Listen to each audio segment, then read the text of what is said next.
বিন সাবিত রাহমাতুল্লাহ আলাইহিকে যখন খাবারের সঙ্গে বীজ দেওয়া হলো, ইমামে আযম ওই খাবারটা তিনি পেয়েছেন, খাবারটা খেতে যাবেন, এমন সময় হুজুরের ভিতরে এমন ইলহাম হয়ে গেল, না না না, এই খাদ্যটা খাওয়া যাবে না, এর ভিতরে বিষ রয়েছে। কোন রাবী বলেছেন, কোন বর্ণনাকারী বলেছেন, ইমামে আযম আবু হানিফা রাহমাতুল্লাহ আলাইহি ওই খাদ্যটা খাওয়ার সঙ্গে সঙ্গে দুনিয়ার জমিন থেকে জেলখানার ভিতরে তিনি বিদায় নিলেন। আবার কোন কোন মুসান্নিফ বলেছেন, না না না, ইমামে আযম এরকম বিষযুক্ত খাবার পেয়ে আল্লাহ পাকের দরবারে তিনি সিজদায় পড়ে গেলেন। আমার আল্লাহকে বললেন, ও রব্বুল আলামিন আল্লাহ, সারাটা জীবন ধরে আমি আপনার ইবাদত বান্দেগি করে কাটিয়ে দিলাম। ইমামে আযম এমন একজন ইমাম যিনি পায়ে হেঁটে একবার নয়, দুবার নয়, টোটাল 50 বার কুফার জমিন থেকে আর মক্কাতুল মুকাররমায় গিয়ে হজ করেছেন, যিনি কাবা বাইতুল্লাহর ভিতরে ঢুকে 2 রাকাত নামাজে গোটা কোরআন মাজিদ তিনি খতম করে দিয়েছিলেন। তিনি এমন একজন ইমাম, একটানা লম্বা 30টা বছর নফল রোজা তিনি রেখেছেন। সারা বছরে 5টা দিন রোজা রাখা আমাদের জন্য শরীয়ত হারাম করে দিয়েছে। আপনি সারা বছর রোজা রাখলেও আপনার 5টা দিন কিন্তু রোজা রাখা যাবে না। 1 নম্বর হলো রোজার ঈদের দিন, মানে যেটাকে আমরা ঈদুল ফিতর বলি। দ্বিতীয় হলো কোরবানির ঈদের দিন, যেটাকে আমরা আরবিতে ঈদুল আযহা বলি। দুটো ঈদ এবং কোরবানির পরে আরো 3টে দিন, এই 5 দিন বছরে রোজা রাখা হারাম। এই 5 দিন বাদ দিয়ে ইমামে আযম আবু হানিফা রাহমাতুল্লাহ আলাইহি একটানা তিনি 30 বছর রোজা রেখেছিলেন। জোরে বলুন সুবহানাল্লাহ। শুধু তাই নয়, জগতের ইমাম ইমামে আযম আবু হানিফা রাহমাতুল্লাহ আলাইহি তিনি একটানা 40টা বছর এশার ওযুতে ফজরের নামাজ আদায় করেছেন।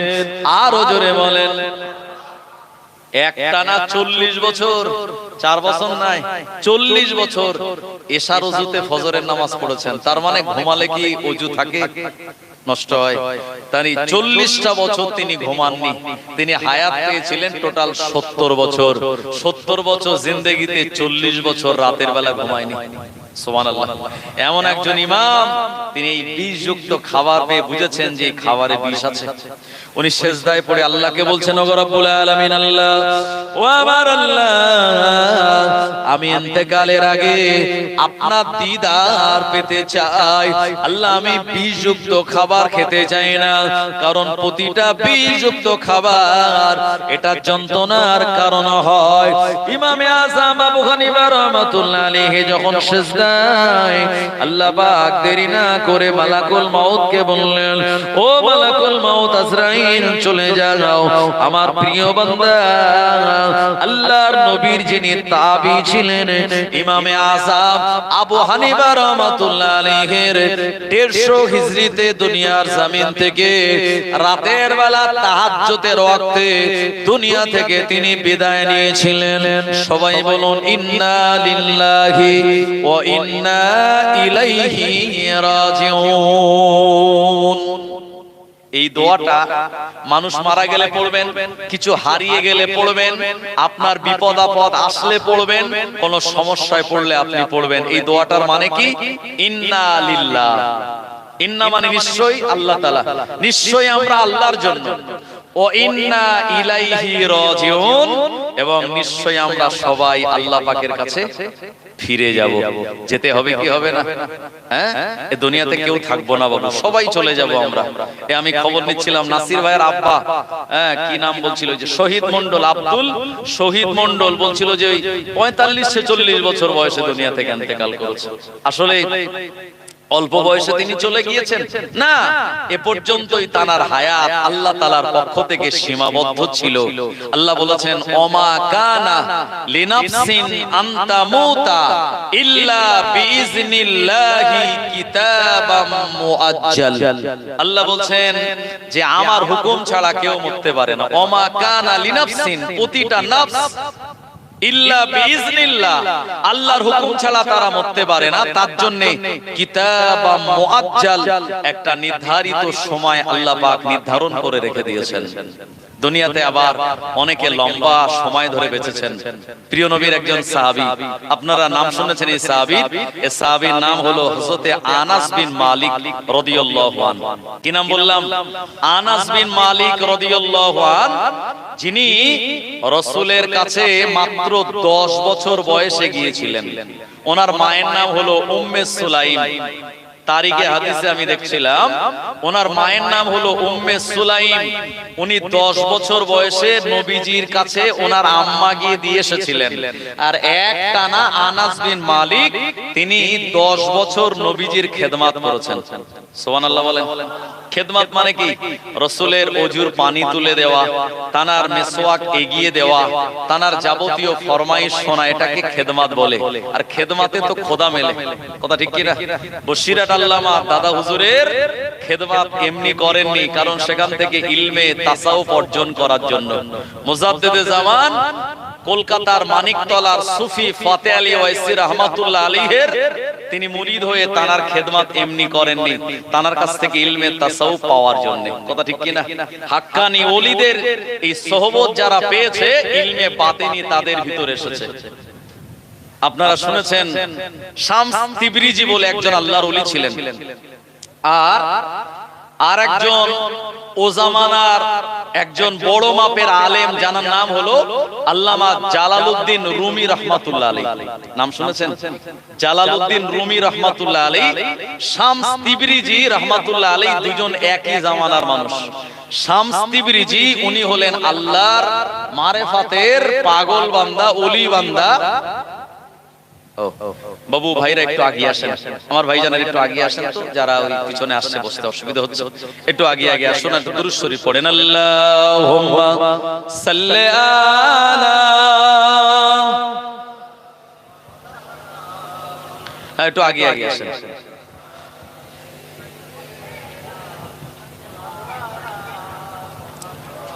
फलक पर चांद जैसा है, नबी का नाम ऐसा है। फलक पर चांद जैसा है, नबी का नाम ऐसा है। दिलों से गम मिटाता है, मोहम्मद नाम ऐसा है। फलक पर चांद जैसा है, नबी का नाम ऐसा है। दिलों से गम मिटाता है, मोहम्मद नाम ऐसा है। ये दिल जो गम का मारा हो, मोहम्मद याद आता है। ये दिल जो गम का मारा हो, मोहम्मद याद आता है। जुदा जब कोई प्यारा हो, मोहम्मद याद आता है। फलक पर चांद जैसा है, नबी का नाम ऐसा है। अल्लाहुम्मा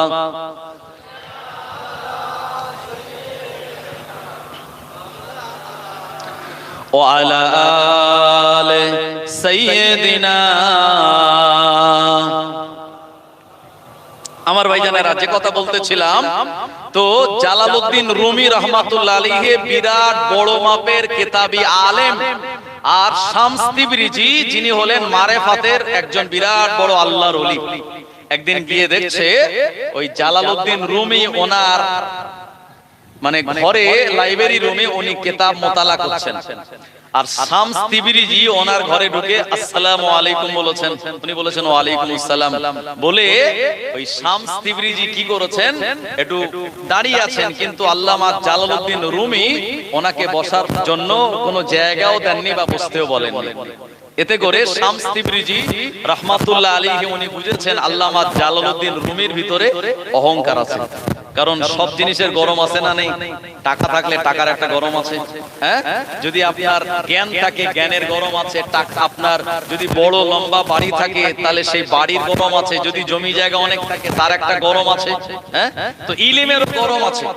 এ সময় এই ইলমের গরমে জালালউদ্দিন রুমি রাহমাতুল্লাহ আলাইহি শামস তিবরিজিকে পাগল মনে করে, দুনিয়ার একটা সাধারণ মানুষ মনে করে বসারও জায়গা দেয়। তো শামস তিবরিজি রাহমাতুল্লাহ আলাইহি বুঝতে পেরেছেন তার ভিতরে কিছু অহংকার আছে। এ সময় জালালউদ্দিন রুমি রাহমাতুল্লাহ আলাইহি যে কিতাবগুলো মোতালা করছিলেন, এই কিতাবগুলো ধরে পাশে একটা কুয়া ছিল, বাইরে বেরিয়ে কুয়ায় ফেলে দিয়েছে। আচ্ছা, এই কাজ করলে মানুষ রাখবে কি রাখবে না? হ্যাঁ, জালালউদ্দিন রুমি রাহমাতুল্লাহ আলাইহি রেগে একেবারে লাল হয়ে গেল। এই পাগল, কি করলে তুমি? আমার এই কিতাবগুলো তুমি এই কুয়ার মধ্যে ফেলে দিলে। শামস তিবরিজি রাহমাতুল্লাহ আলাইহি তিনি জবাব না দিয়ে ওই কিতাবগুলো তিনি আবার কুয়া থেকে তুলে দিলেন। খালি বললেন আল্লাহর হুকুমে কিতাবগুলো কুয়া থেকে আবার উঠে আয় আমার হাতে। যেই বলেছেন কিতাবগুলো কুয়া থেকে উঠে শামস তিবরিজির কাছে এসেছে, একেবারে কোন রকম গিলা নাই, ভিজে নাই, শুকনো কিতাব এসে হুজুর জালালউদ্দিন রুমির কাছে দিয়ে দিয়েছে। আল্লাহর ওলি জালালউদ্দিন রুমি রাহমাতুল্লাহ আলাইহি শামস তিবরিজির এমন কারামাত দেখে বিরাট অবাক হয়ে গিয়ে বললেন, হুজুর আপনার পরিচয় একবার আমায় বলুন। শামস তিবরিজি রাহমাতুল্লাহ আলাইহি বললেন, ও বাবা জালালউদ্দিন রুমি, তোমার ভিতরে ইলম রয়েছে, কিতাবের জ্ঞান রয়েছে, ফিকহের জ্ঞান আছে, ফারায়েজের জ্ঞান আছে, ইলমে মানতিক, ইলমে হিকমাতের জ্ঞান রয়েছে, ইলমুল আরুজের জ্ঞান রয়েছে, হেদায়েতুন নাও, কাফিয়া, সরেজামি, মুক্তাসার, মিশকাতের জ্ঞান তোমার ভিতরে রয়েছে। আর এ কারণে তুমি আমায় তেমন ভ্যালু দাওনি, তুমি আমায় মূল্য দাও নাই। শুনে রাখো, আমি একজন আল্লাহর অন্যতম বড় আলেম। এ সময় জালালউদ্দিন রুমি রাহমাতুল্লাহ আলাইহি বললেন, হুজুর আপনি আমার বেয়াদবি মাফ করুন, যে ইলম আপনি পেয়েছেন ওই ইলম আপনি আমাকে দিন। এ সময় শামস তিবরিজি রাহমাতুল্লাহ আলাইহি বলেছিলেন, ও বাবা জালালউদ্দিন রুমি, তাহলে আমার সঙ্গ তোমায় দেওয়া লাগবে, আমার সঙ্গে তোমাকে থাকতে হবে, তারপরে আমার জ্ঞানগুলি আমি তোমার ভিতরে দিয়ে দিতে পারবো। আমার আল্লাহ আমার এই জ্ঞানগুলি তোমার ভিতরে দিয়ে দিতে পারবেন, তবে শর্ত হলো আমি যা বলবো সেগুলো মানতে হবে। যে কাজগুলি আমি তোমায় বলবো ও কাজগুলি তুমি যদি করো, তাহলে তুমিও এমন ইলম হাসিল করতে পারবে।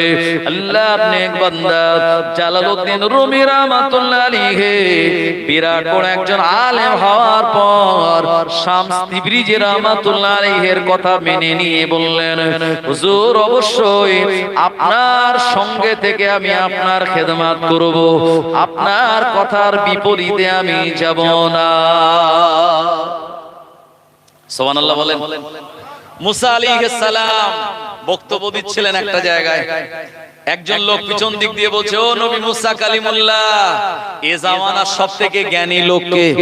মুসা নবী চিন্তা করছে, আমি নবী মুসা, আল্লাহ আমার কাছে তাওরাত দিয়েছে, আমার সঙ্গে আল্লাহ কথা বলে, আর আমার থেকে আর জ্ঞানী কে আছে? উনি বললেন আমি। আচ্ছা, আমির ভিতরে অহংকার আছে না নাই? আল্লাহর পছন্দ হলো না। আল্লাহ বলেন, এ মুসা চলে যাও, দুই সমুদ্রের মাঝখানে একজন লোককে দেখতে পাবে, চাদর মুড়ি দিয়ে বসে আছে, ওনার কাছে যাও, উনি হলো তোমার এ জামানার সবথেকে জ্ঞানী লোক। উনি কে ছিলেন? খিজির আলাইহিস সালাম। আপনারা ওয়াজে শুনেছেন না? হ্যাঁ, ওই খিজির আলাইহিস সালামের সঙ্গে মুসা নবী যাচ্ছিলেন, যেতে যেতে নৌকায় উঠলেন, নৌকা পার করিয়ে দিল মাঝি, নৌকার তক্তা ভেঙে দিল। মুসা আলাইহিস সালাম বলেন, কি আপনি কি করলেন? মাঝি বিনা টাকায় নদী পার করিয়ে দিল, আর আপনি নৌকার তক্তা ভেঙে দিলেন। বলে, আমার সঙ্গে থাকতে গেলে শর্ত হলো কোনো প্রশ্ন করা যাবে না। মুসা নবী বলেন, হ্যাঁ ঠিক আছে হুজুর, বেয়াদবি ক্ষমা করুন, আমি আর প্রশ্ন করব না। আবার আরেক জায়গায় গেলেন, সেখানে যাওয়ার পরে দেখলেন কয়েকটা বাচ্চা কাচ্চা খেলাধুলা করছে। সেখানে খিজির আলাইহিস সালাম একটা বাচ্চাকে ধরলেন আর ঘাড় মটকে তার মাথা আলাদা করে দিলেন, ছেলেটা সঙ্গে সঙ্গে মারা গেল। মুসা নবী জালাল মেজাজের নবী বলছেন, এ আপনি কি করলেন? একটা মাসুম বাচ্চাকে আপনি ধর আর মাথা আলাদা করে দিলেন, এ কাজ তো ভালো হলো না। খিজির আলাইহিস সালাম বলছেন, মুসা, আমার সঙ্গ লাভ করতে গেলে, আমার থেকে জ্ঞান নিতে গেলে শর্ত হয়েছিল যে আমার এই বিপক্ষে কোনো কথা বলা যাবে না আর আমার উপরে কোনো প্রশ্ন করা যাবে না। মুসা নবী বলছেন, হুজুর বেয়াদবি ক্ষমা করুন, আমি আর জিজ্ঞেস করব না। আবার যাচ্ছে, এক এলাকায় গিয়েছে প্রচন্ড ক্ষুধার্ত অবস্থায়। খিজির আলাইহিস সালাম বললেন, আমাদের একটু পানি দাও, খেতে দাও, আমরা খুব ক্ষুধার্ত। ওই জনপদের একজন লোকও মুসা নবীকেও কিছু দেয়নি, খিজির আলাইহিস সালামকেও কিছু দেয়নি। পরিশেষে তারা ক্ষুধার্ত অবস্থায় যাচ্ছে, দেখতে পেল খিজির আলাইহিস সালাম যে একটা বাড়ির পাঁচিল আপনার ওই পুকুরের দিকে হেলে আছে, পড়ে যাবে খানিকটা পরেই। খিজির আলাইহিস সালাম গিয়ে হাত দিয়ে মুসা নবীকে বললেন, একটু ধরো, ওই পাঁচিলটা সোজা করে দিলেন। মুসা নবী রেগে গিয়ে বললেন, যে এলাকায় এতবার খাবার চাইলেন, যারা খাবার দিল না, এদের পাঁচিল বেঁকে যাক, পড়ে যাক, জাগে যা, আপনার সোজা করার দরকার কি ছিল? খিজির আলাইহিস সালাম বললেন, শর্ত হলো আমার সঙ্গে থাকতে গেলে প্রশ্ন করা যাবে না। তুমি তিনবার প্রশ্ন করেছো, তোমার সঙ্গে আমি আর নেব না, তুমি এবারে চলে যাও তোমার কাজে। মুসা আলাইহিস সালাম একজন নবী হওয়ার পরেও আল্লাহ আর একজন নেক বান্দার কাছে পাঠিয়েছিলেন ইলম নেওয়ার জন্য। শামস তিবরিজি রাহমাতুল্লাহ আলাইহি এই আল্লামা জালালউদ্দিন রুমিকে বললেন, আমার সঙ্গে থাকতে গেলে, আমার যে জ্ঞান আছে এটা নিতে গেলে কোনো প্রশ্ন করা যাবে না আর কোন রকম আমার কাজের বিরোধিতা করা যাবে না। বলল, হুজুর ঠিক আছে, তাই হবে। এ সময় আল্লামা জালালউদ্দিন রুমি রাহমাতুল্লাহ আলাইহি শামস তিবরিজির সঙ্গে কয়েকদিন তিনি রয়েছেন সোহবতে, একসঙ্গে নামাজ পড়েন, একসঙ্গে ইবাদত বন্দেগী করেন, খাওয়া দাওয়া করেন বটে। আর শামস তিবরিজি রাহমাতুল্লাহ আলাইহি যা বলেন, এ সময় জালালউদ্দিন রুমি রাহমাতুল্লাহ আলাইহি ও কাজগুলি তিনি অকপটে সব করে দেন। কয়েকদিন পেরিয়ে যাওয়ার পর আল্লাহর ওলি শামস তিবরিজি রাহমাতুল্লাহ আলাইহি বললেন, এ বাবা জালালউদ্দিন রুমি, আজকে তোমায় যেতে হবে শরাবখানায়, আর ওখান থেকে এক বোতল মদ কিনে আনতে হবে। হুজুর বলে, সর্বনাশ। জালালউদ্দিন রুমি রাহমাতুল্লাহ আলাইহি চিন্তা করছে, আল্লাহ, আমি তো ইলম পাওয়ার জন্য এসেছি, আর আমি তানা সোহবতে আছি, আর আগে কথা দিয়েছি যা বলবে তা শুনতে হবে, বিপরীত করা যাবে না। এই আমারে মদ আনতে পাঠাচ্ছে। শামস তিবরিজি রাহমাতুল্লাহ আলাইহি কেমন মানুষ, কিন্তু শর্ত ছিল ওই ইলম অর্জন করতে গেলে যা বলবো তা মানতে হবে। জালালউদ্দিন রুমি রাহমাতুল্লাহ আলাইহি বিরাট এলাকার সুনামধন্য একজন আলেম, সুনামধন্য একজন আলেম, তানার ইলমের বিরাট পরিচয়, পরিচিতি মানুষের কাছে। আর তিনি যদি মদের দোকানে যায়, লোক আর আলেম বলে দাম দেবে? হ্যাঁ, এখন কথার কথা, আমাদের এলাকায় মাশাআল্লাহ জয়পুর গ্রামের অনেক সুনাম সুখ্যাতি, আমাদের জয়পুর গ্রামে অনেক আলেম হাফেজ। কি বুঝলেন? অন্যান্য গ্রামে, আশপাশের গ্রামগুলিতে আমাদের এই গ্রামের একটা বিরাট নাম আছে। কেন বললো? জয়পুর মানে অনেক আলেম সেখানে। সত্যি আপনি দেখেন, সে আপনি দক্ষিণ সারাই যাবেন, সেখানে ওই জয়পুরের হুজুর আছে। হ্যাঁ, এরপরে আপনি তেতুলিয়া মাদ্রাসায় যাবেন, সেখানে ওই জয়পুরের হুজুর আছে। আপনি আপনার হুগলি জেলায় যাবেন, সেখানে জয়পুরের হুজুর আছে। মুর্শিদাবাদে ডমকলে একটা মাদ্রাসা, সেখানে দোগাছিয়ার একজন আছে। আপনি আশপাশের মসজিদগুলিতে দেখেন, বেশিরভাগ সব জয়পুরের হুজুররাই তার ইমাম করে। কথা ঠিক কিনা? তো আমাদের জয়পুর গ্রামের একটা বিরাট নাম আছে। এখন আমাদের গ্রামের এরকম একজন নামকরা আলেম যদি মদের দোকানে যায়, মানুষ সমালোচনা করবে কি করবে না? দামটা আমার দেবে? তো জালালউদ্দিন রুমি রাহমাতুল্লাহ আলাইহি চিন্তা করছে, সর্বনাশ, আজকে বিপদে পড়েছি, হুজুর আমার মদের দোকানে পাঠাচ্ছে কেন? বললো, যাও মদ কিনে আনো। এ সময় জালালউদ্দিন রুমি রাহমাতুল্লাহ আলাইহি দেরি না করে তিনি ভয়ে ভয়ে মদের দোকানে গেলেন। আল্লাহর ওলি শামস তিবরিজি রাহমাতুল্লাহ আলাইহি যেভাবে তিনি যেমনটা বলেছিলেন, ওইভাবে যখন শরাবখানে পৌঁছে গেলেন, জালালউদ্দিন রুমি রাহমাতুল্লাহ আলাইহিকে দেখার পর যারা মাতাল, যারা মদখোর, যারা ওই জায়গাতে থাকে, হুজুরকে তারা অনেকেই চেনে, তারা অবাক হয়ে গিয়ে বলল, ও জালালউদ্দিন রুমি, কি ব্যাপার? আপনি এত বড় আলেম, এত বড় একজন মাওলানা, এত বড় একজন ইমাম, এত বড় একজন মুহাদ্দিস হয়ে আপনি মদের দোকানে কিসের জন্য আসলেন? জালালউদ্দিন রুমি রাহমাতুল্লাহ আলাইহি বললেন, তোমরাও যে কারণে এসেছো, আমিও জালালউদ্দিন রুমি সে কারণেই আসলাম। তোমরা মদ কিনতে এসেছো, আমিও মদ কেনার জন্য আসলাম। জালালউদ্দিন রুমি রাহমাতুল্লাহ আলাইহি শামস তিবরিজির কথা অনুযায়ী তিনি মদ কিনে হুজুরের কাছে নিয়ে চলে আসলেন। এ সময় তার চোখ দিয়ে ঝরঝর করে পানি পড়তেছিল। শামস তিবরিজি রাহমাতুল্লাহ আলাইহি বললেন, ও বাবা জালালউদ্দিন রুমি, তুমি কাঁদো কেন? তোমার কান্নার কারণ কি? হুজুর, আমার একটা সম্মান ছিল, ইজ্জত ছিল, আপনি আমায় দিয়ে এমন জায়গায় পাঠালেন, আপনি আমায় দিয়ে এমন কাজ করালেন, ইজ্জত সম্মানগুলি সব মাটিতে মিশে গেল। আমায় আর বড় হুজুর বলে কেউ ডাকবে না। শামস তিবরিজি রাহমাতুল্লাহ আলাইহি তিনি হাসতেছেন, বলেন, রে জালালউদ্দিন রুমি, আমি জানি এই তোমার ভিতরে একটা অহংকার ছিল যে তুমি এলাকার বড় হুজুর, তুমি একটা মুহাক্কিক, তুমি একজন ফাকিহ, তুমি একজন মুহাদ্দিস। তোমার যে অহংকার ছিল, এমন একটা কাজ তোমার দিয়ে করালাম, সব অহংকার গুলো আজকে তোমার মাটিতে মিশে গেল।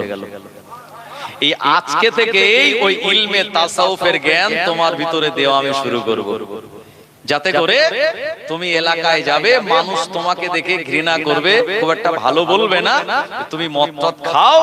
আর এই মানুষেরা যখন তোমার সমালোচনা করা শুরু করে দেবে, তোমার যা ছোট ছোট সাগীরা গুনাহ আছে, আল্লাহ এই মানুষের সমালোচনায় তোমার গুনাহগুলি সব মাফ করে দেবে। আপনি একজন মানুষের সমালোচনা করছেন মানে আপনি তার ভালো বন্ধু হয়ে গেলেন। তার মানে তার যা গুনাহ আপনি লিখছেন।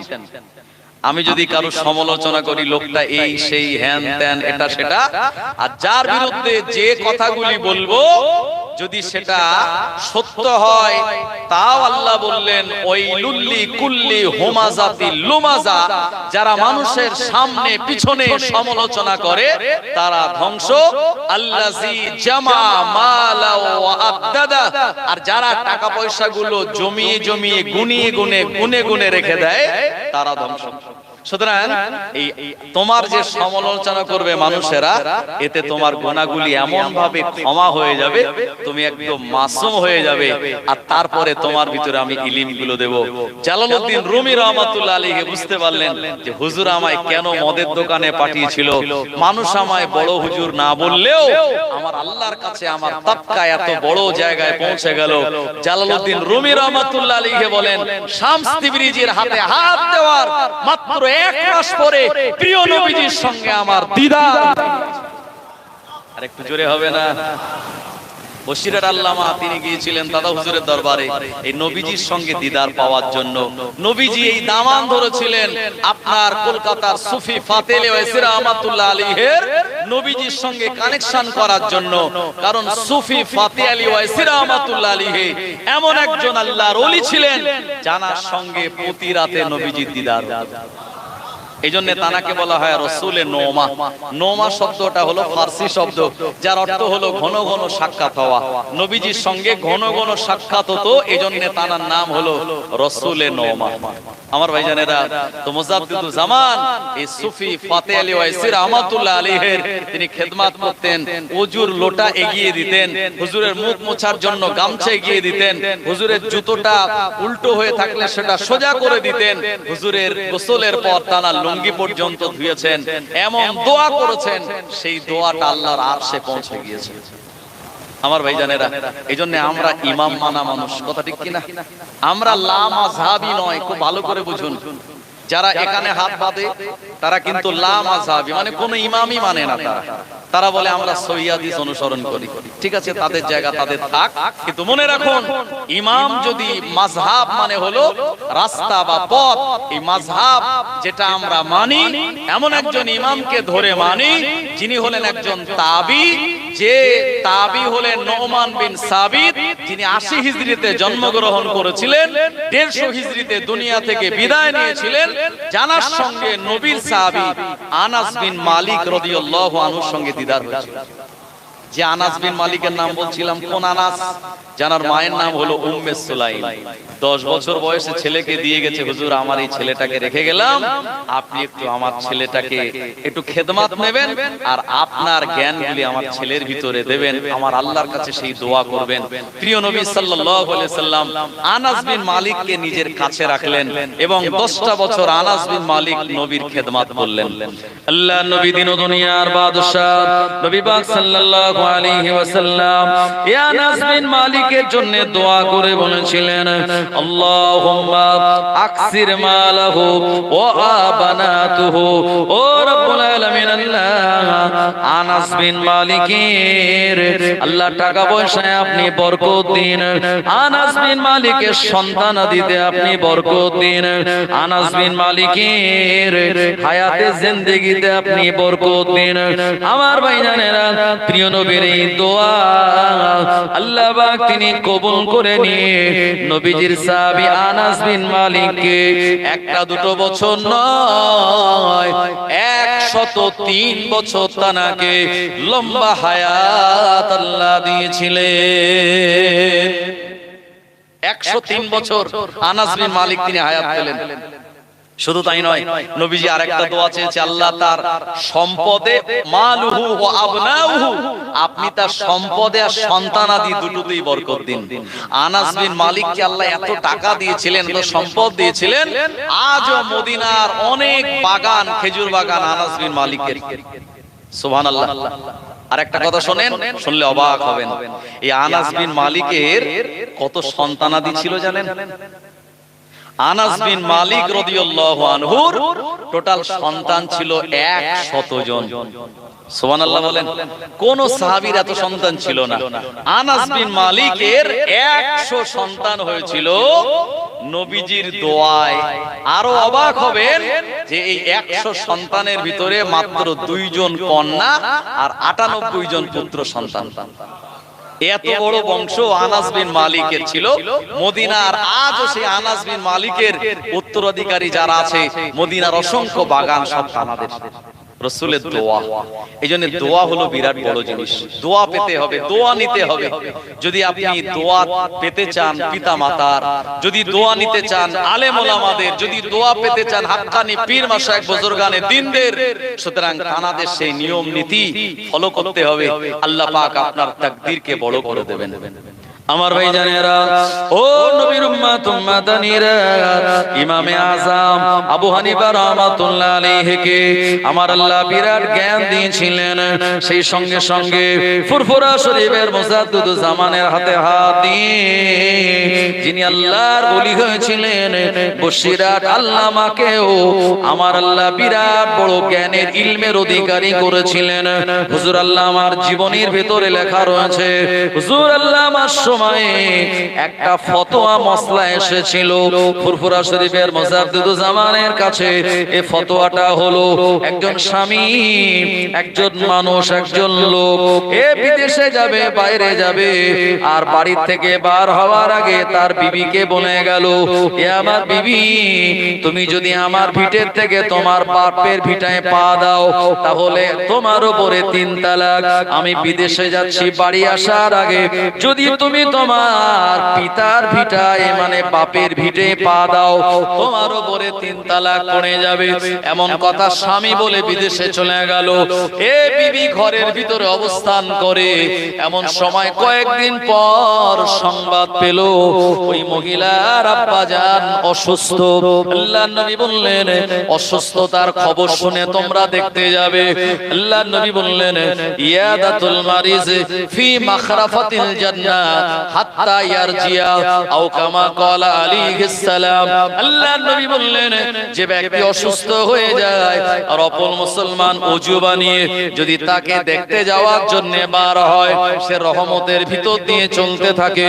অসুস্থ ব্যক্তির মাথার কাছে বসে তার মাথাতে যদি হাত বোলায়, আল্লাহ পাকের রহমতের দরিয়াতে যেন সে ডুব দিল। জোরে বলুন। এ মহিলা শুনলো আমার আব্বা অসুস্থ, আর মেয়েরা তার আব্বাকে বেশি ভালোবাসে কিনা, আর আব্বাও মেয়েদের বেশি ভালোবাসে। এ কারণে যে মেয়েটা আজকে আমার বাড়ি লালন পালন হচ্ছে, এই মেয়েটাই একদিন আমার বাড়ির অতিথি হয়ে যাবে। কথা ঠিক কিনা? এজন্য মেয়েদের বেশি বেশি ভালোবাসা আমাদের দায়িত্ব ও কর্তব্য। তো ওই মহিলাটা শুনলো আব্বা অসুস্থ, মন চাইলো আব্বাকে দেখতে যাব, কিন্তু এদিকে স্বামী তো একটু একটু বেকা মতন বলেই এই কথা বলে গেছে, তাই না? যে আমার বিনা অনুমতিতে বা বাড়ি আসার আগে যদি তোমার বাপের ভিটে পা দাও তো তোমার উপরে 3 তালাক। তার মানে কড়া মেজাজের স্বামী, বুঝতেই হবে। এখন তিনি চিন্তা করছে, আল্লাহ যদি আমার আব্বাকে দেখতে যাই তো আমার আব্বার ভিটে পা দেয়া হবে, তো আমার উপরে তালাক পড়ে যাবে, কি করা যায়? স্বামীর কথা চিন্তা করে তিনি গেলেন না।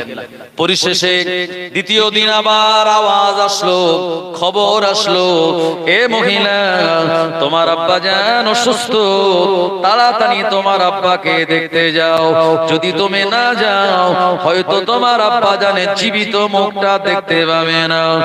এ মহিলা বাড়ি থেকে বার হলো আব্বাকে দেখতে যাওয়ার জন্য, কিন্তু না না না, ঘরে দরওয়াজার বাইরে পা দেওয়ার আগে বুকটা যেন কেঁপে উঠলো, আমার উপরে তো 3 তালাক পড়ে যাবে। ওই মহিলাটা গেলেন না। এরপরে কয়েকটা দিন পেরিয়ে গেল। তৃতীয় দিনে সংবাদ আসলো, তৃতীয় দিনে খবর আসলো, এ মহিলা তোমার আব্বা জান দুনিয়ার জমিন থেকে জনমের মতো বিদায় নিয়েছে। এ সময় এ মহিলা কন্যাটা দেরি না করে আব্বা জানের মৃত্যুর সংবাদ শুনে কাঁদতে কাঁদতে বেরিয়ে পড়ল, আর আব্বা জানের মরা মুখটা দেখলো। এমন করে কান্নাকাটি করে সন্তানের আব্বা জানের জন্য যেমন ভাবে দোয়া করে, এই মহিলাটা তেমন ভাবে দোয়া করে আব্বা জানের মাটি মানজিল হয়ে যাওয়ার পর ওই মহিলাটা আবার ঘরে চলে এসেছে। এলাকার মানুষেরা এ সংবাদটা তারা জানতো। ওই লোকটা বাড়িওয়ালা যখন ঘরে আসলো, এলাকার মানুষেরা বলে দিল, এ আল্লাহর বান্দা, তোমার ওই বিবিকে নিয়ে তুমি আর ঘর করতে পারবে না, কারণ তোমার দেওয়া শর্ত অনুযায়ী তোমার বিবির উপরে 3 তালাক পড়ে গেল। এই বিবিকে নিয়ে আর মসলা অনুযায়ী ঘর করা যায় না, কারণ তোমার বাড়ি আসার আগে তোমার বিবি তার বাপের ভিটায় পা দিয়েছিল। ও নবীর উম্মত উম্মাতানিরা, এই মসলাটা ফুরফুরা শরীফের মুজাদ্দিদুজ জামানের কাছে গেল। আল্লাহর ওলি মুজাদ্দিদুজ জামান বললেন, বাবা এমন করে যে ফতোয়া আমি দেব ওই ফতোয়াটা আমার বসিরাত আল্লাহ আমার, এমন করে আমার বড় মাওলানার কাছে চলে যাও। আমার বড় মাওলানা যে ফতোয়া দেবে ওই ফতোয়াটা আমি আবু বকর আমারি। এমন করে বসিরাত আল্লাহ আমার কাছে যাওয়া হলো। সব আলেমেরা ফতোয়া দিয়ে দিল, এই বিবিটা তার স্বামী দেওয়া শর্ত অনুযায়ী তালাক হয়ে গেছে। কিন্তু বসিরাত আল্লাহ আমার শুনে বললেন, না না না, তানার বিবি কিন্তু তালাক হয় নাই। এখন তালাক যে হয়নি তার তো হাওলা দেওয়া লাগবে, মানে কিতাবে রেফারেন্স লাগবে যে কেন তালাক হয়নি। বসিরাত আল্লামা বললেন, শোনো, এই যে মান্তিক ও হিকমাত বলে দুটি কিতাব আছে আলাদা আলাদা, ওখানে তার স্বামী বলেছিল যে আমার বাড়ি আসার আগে যদি সে তার বাপের ভিটে পা দেয় তাহলে 3 তালাক। আসলে তার আব্বা যতদিন হায়াতে ছিল ততদিন সে যায়নি, আব্বা যখন ইন্তেকাল করেছে তখন গেছে। আর মানুষ যেই মারা যায় সঙ্গে সঙ্গে সম্পত্তিগুলো তার নিজের থাকে না, ওটা তার ওয়ারিসদের কাছে চলে যায়। সুতরাং সে তার আব্বার ভিটে পা দেয়নি, সে পা দিয়েছে তার ভাইদের ভিটে। সুবহানাল্লাহ বলেন। এই কারণে এই মহিলাটার উপরে তালাক পড়ে নাই। সমস্ত আলেমরা ও জামানায় বসিরাত আল্লামার এই ইলম, এই বিরাট সূক্ষ্ম মান্তিকার হিকমতের যে ইলম তানাকে আল্লাহ দিয়েছিলেন, এই ইলমকে তানারা সম্মান আর ইজ্জত করতেন। আমরা সেই ইলমওয়ালা মানুষকে মানি, কথা ঠিক কিনা? বসিরাত আল্লামা তিনি আল্লাহর কাছে দোয়া চেয়েছিলেন, আল্লাহ আপনি আমায় জুমার দিন ইন্তেকাল দেবেন। আল্লাহ তাআলা দোয়াকে কবুল করেছিলেন। বাংলা 1352 সালে কার্তিক মাসের 16 তারিখ জুমার দিন ফজরের নামাজের পর কলকাতায় একে ফজলুল হক সাহেবের বাড়িতে ডাক্তার বিধান চন্দ্র রায়ের চিকিৎসাধীন থাকা অবস্থায় বসিরাত আল্লামা তানার ইন্তেকাল হয়েছিল জুমার দিন। তো তো ইন্তেকালের খবর যখন পৌঁছালো ফুরফুরা শরীফের মেজলা হুজুর পীর কেবলা রাহমাতুল্লাহ আলাইহি তিনি গিয়েছিলেন, আরো আলেম ওলামা জনগণ গেল। হুজুরের প্রথম ওই জানাজা নামাজ কলকাতার তৎকালীন জামানায় ঝাউতলা রোড বলে একটা রোড ছিল, সেই রোডের উপরে জানাজা নামাজ হলো। আর জানাজা নামাজের ইমামতি করেছিলেন ফুরফুরা শরীফের মেজলা হুজুর রাহমাতুল্লাহ আলাইহি। দ্বিতীয় জানাজা হলো বসিরহাট বিখ্যাত আমিনিয়া মাদ্রাসা, যে আমিনিয়া মাদ্রাসাতে আমি 1 বছর পড়েছি। আমার ভাইজানেরা, ওই আমিনিয়া মাদ্রাসার বিরাট একটা মাঠ আছে, সেই মাঠে ওনার জানাজা পড়িয়েছিলেন বসিরহাট আল্লামার আর একটা ছোট ভাই ছিল, ওনার নাম হলো পীর আল্লামা রুহুল কুদ্দুস সাহেব রাহমাতুল্লাহ আলাইহি। তিনি জানাজা নামাজের ইমামতি করলেন। দাফন কাফন হয়ে গেল। এর 40 বছর পর, কত বছর পর? 40 বছর পর মেজলা হুজুর ওই বসিরহাটের ইসালে সাহেবে গিয়েছিলেন। সেখানে তিনি বলেছিলেন, এ বাবা বাংলার মানুষেরা শুনে রেখে দাও, শরীয়তে যদি কবর খুঁড়ে দেখানো জায়েজ হতো, শরীয়তে যদি কবর খুঁড়ে দেখানো জায়েজ হতো, আমি ফুরফুরার আবু জাফর মেজলা হুজুর বসিরহাট আল্লামার কবরটা খুঁড়ে দেখিয়ে দিতাম। আজ থেকে 40 বছর আগে তানাকে যেভাবে দাফন দেয়া হয়েছে, 40 বছর পর আল্লাহ পাক তানাকে আজ অক্ষত অবস্থাতেই রেখেছেন। আরো জোরে বলেন সুবহানাল্লাহ। আমরা সেই ওলিয়া ওলিয়াদের মাসলাক মানি, আমাদের গোড়া খুব মজবুত। हमको नबी मिला तो रहमत लिल आलमीन मिला, और इमाम मिला तो इमाम आज़म नोमान बिन साबित मिला, और ओली मिला तो गौसुल आज़म मिला, और पीर मिला तो मुजद्दिद ज़मान मिल गया। সব দিক দিয়ে আল্লাহ আমাদের বড় করেছেন, কিন্তু দুঃখের বিষয় আমরা শরীয়তের এই নামাজ রোজা এগুলি আদায় করতে পারি না। তাই আমি আপনাদের গ্রামের কারুর ভাই, কারুর ভাইপো, কারুর চাচা, এরকম যার যে আমার সম্পর্কে আমি সবাইকে বলবো, যতটুকু আমরা ইবাদত বান্দেগি না করতে পেরেছি ছেড়ে দিন, নিয়াত করুন, নামাজ যা কাজা হয়েছে হয়েছে, নামাজ পড়া শুরু করুন। আল্লাহর নামাজ যদি না পড়ি, কিয়ামতের দিন আমরা ধরা পড়ে যাব, কারণ নামাজের সওয়াল আল্লাহ পাক প্রথম করবেন, হিসাব প্রথম নেবেন নামাজের। যদি ইয়াং বয়সের যুবক বয়সে আমরা নামাজের হিসাব দিতে পারি, আমার ভাইজানেরা, আল্লাহ পাক বুড়ো বয়সের হিসাবটাকে আমাদের জন্য সহজ করে দেবেন। সবাই আমরা চলে যাব, দুনিয়াতে কেউ থাকবো না। আমার আব্বা চলে গেল, আমার মেজো চাচা চলে গেল, এমন করে আমার ওহিদ বাবু চলে গেল, আব্দুল কাদের বাবু চলে গেল, আপনার আবেদ আলী বাবু চলে গেল, এমন করে আবুল হোসেন বাবু চলে গেল, আমাদের এলাকার কত মানুষেরা চলে গেল, এমন করে বড় বড় সব যারা সুনাম সুখ্যাত ব্যক্তি ছিলেন আমাদের এলাকা থেকে সব এক এক করে বিদায় নিয়েছেন। আমরাও ওই রাস্তার পথিক হয়ে যাব, আমাদেরকেও চলে যেতে হবে বাবু, কেউ থাকবো না আমরা। চিন্তা করে দেখো না কবরে কি যাইবে না, চিন্তা করে দেখো না কবরে কি যাইবে না, যেই কবরে আল্লাহ ছাড়া সঙ্গী কেহ থাকবে না, যেই কবরে আল্লাহ ছাড়া সঙ্গী কেহ থাকবে না। চিন্তা করে দেখো না কবরে কি যাইবে না, চিন্তা করে দেখো না কবরে কি যাইবে না, যেই কবরে আল্লাহ ছাড়া সঙ্গী কেহ থাকবে না, যেই কবরে আল্লাহ ছাড়া সঙ্গী কেহ থাকবে না। চিন্তা করে দেখো না কবরে কি যাইবে না। এ দুনিয়ার সবই পর, কবর যে তোর আসল ঘর, এ দুনিয়ার সবই পর, কবর যে তোর আসল ঘর। কেমনে সেটা থাকবে তুমি শুধুই মাটির বিছানা, চিন্তা করে দেখো না কবরে কি যাইবে না, চিন্তা করে দেখো না কবরে কি যাইবে না, যেই কবরে আল্লাহ ছাড়া সঙ্গী কেহ থাকবে না, যেই কবরে আল্লাহ ছাড়া সঙ্গী কেহ থাকবে না। চিন্তা করে দেখো না কবরে কি যাইবে না।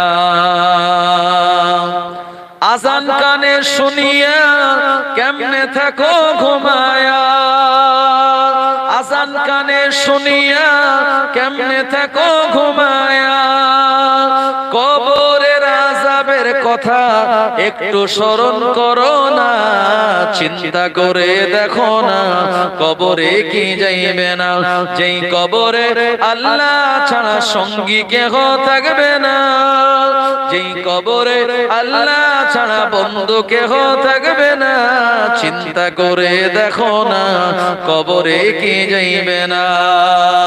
আল্লাহুম্মা সাল্লি আলা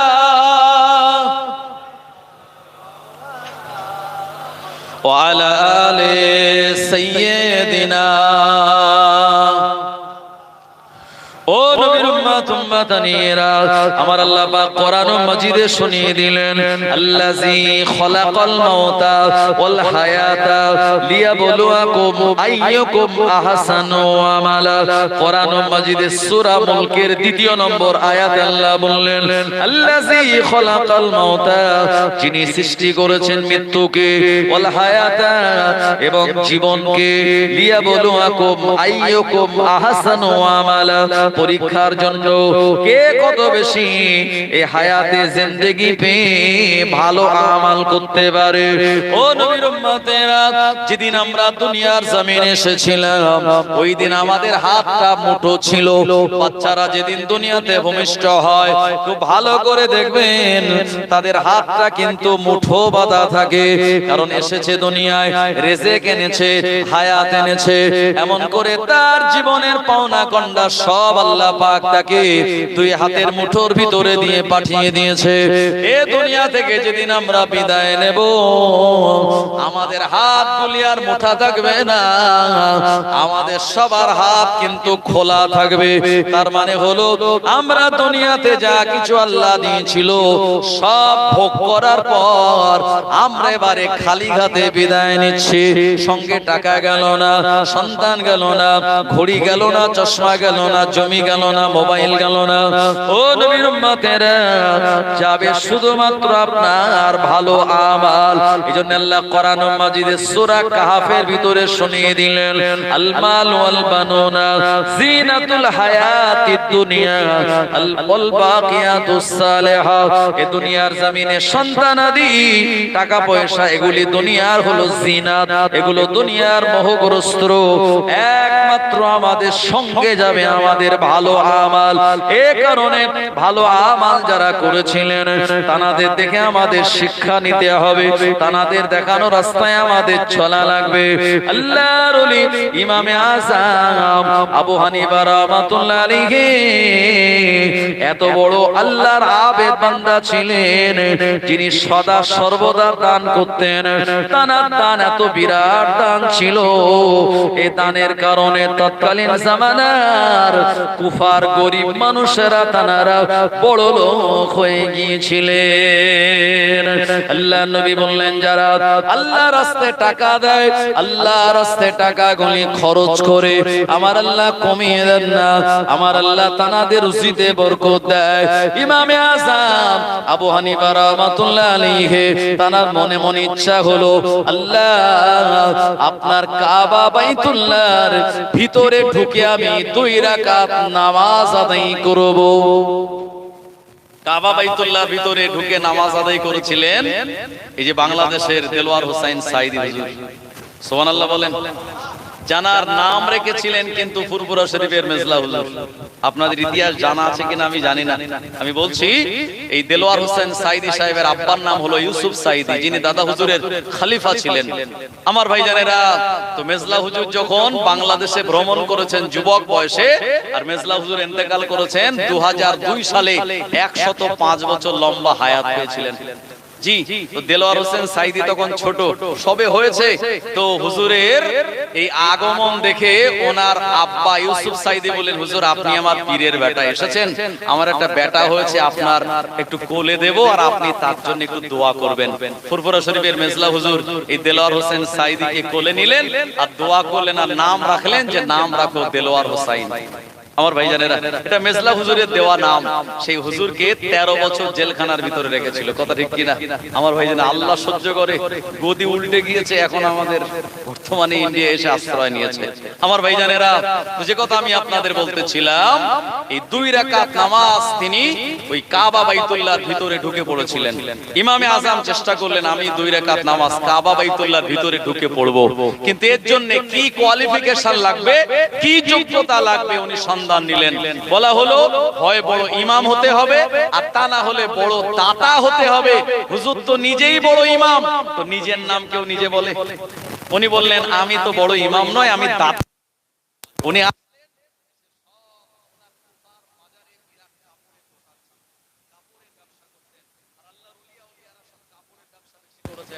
কাপড়ের ব্যবসাতে আল্লাহ বরকত বেশি রেখে দিয়েছেন।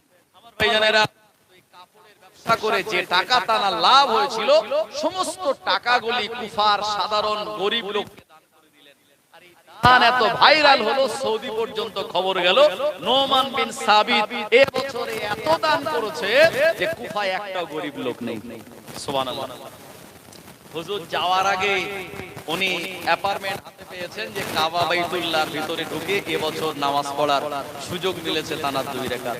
ইমামে আজম আবু হানিফা রাহমাতুল্লাহ আলাইহি তিনি 2 রাকাত নামাজ পড়েছিলেন, আর 2 রাকাত নামাজে গোটা কোরআন শরীফকে তিনি খতম করেছিলেন। আমার ভাইজানেরা, তো এত বড় দানী তিনি ছিলেন, আর তানার সেই দানকে আমার আল্লাহ কবুল করে